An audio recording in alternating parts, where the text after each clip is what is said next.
Thank you sir. किसी ने एक सवाल किया, अगर मौक़ेदा छूटी है तो क्या फजर की नमाज के बाद फजर की सुन्नत मौक़ेदा पढ़ सकते हैं? तो देखिए, अगर मौक़ेदा नमाज किसी की फजर की छूट जाए और अगर फजर की नमाज का वक्त अभी बाकी हो तो वो मौक़ेदा नमाज को पढ़ सकता है, और अगर वक्त बाकी ना भी हो और जैसा सूरज निकल जाए तो सूरज निकलने तक रुके उसके बाद भी वो पढ़ सकता है। इसलिए कि मौक़ेदा नमाज के ताल्लुक से नबी अकरम सल्लल्लाहु अलैहि वसल्लम को बाद में पढ़ता हुआ देखा गया।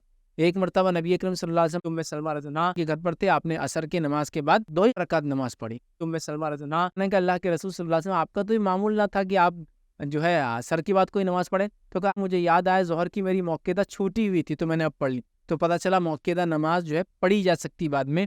वो फ़र्ज़ नमाज के जैसा मिसाल के तौर पर ज़ोहर की पहले की 4 थी, आपकी नहीं हुई, या फजर की पहले की 2 थी, नहीं हुई, तो आप फजर की फ़र्ज़ के बाद भी पढ़ सकती वो 2, क्योंकि फजर का टाइम रहना ज़रूरी है। टाइम नहीं है तो सूरज निकलने का इंतज़ार करें, सूरज निकलने के बाद भी उसको आप पढ़ सकते हैं। इसी तरह अल्लाह के रसूल ने ज़ोहर की असर की नमाज के बाद पढ़ी, तो पता चला मौक़ेदा नमाज़ों को भी किया जा सकता है। और उसी बेसिस पे उलमा कहते हैं कि कोई वित्र पढ़ता था और रोज़ वित्र पढ़ने का आदी था, और उसकी अगर वित्र छूट जाए रात में, ये सब नियत से सोया कि तहज्जुद में उठूंगा पढ़ूंगा, तो फजर की नमाज से पहले वित्र पढ़ सकता है। फजर में उठा लेकिन लेट उठा, सीधा फजर हो गया, तो फजर की नमाज के बाद भी वित्र पढ़ सकता है, यहाँ तक कि सूरज निकलने के बाद भी पढ़ सकता है, क्योंकि वो रोज़ पढ़ने का आदी है।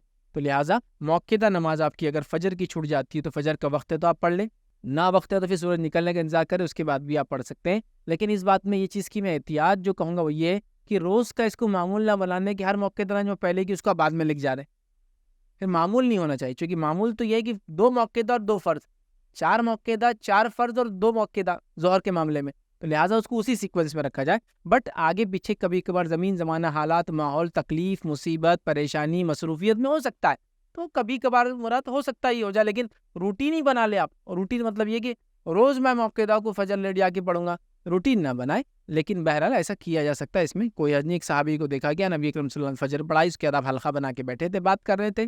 तो एक सहाबी नमाज़ पढ़ रहे थे, आपने उनको नमाज़ के बाद बुलाया और कहा, क्या तूने हमारे साथ फ़जर नहीं पढ़ी? तो कहा, मैंने पढ़ी थी लेकिन मौक़ेदा बाकी थी। आप सल्लल्लाहु अलैहि वसल्लम ने खामोशी रखी, इससे पता चला कि बाद में पढ़ी जा सकती है।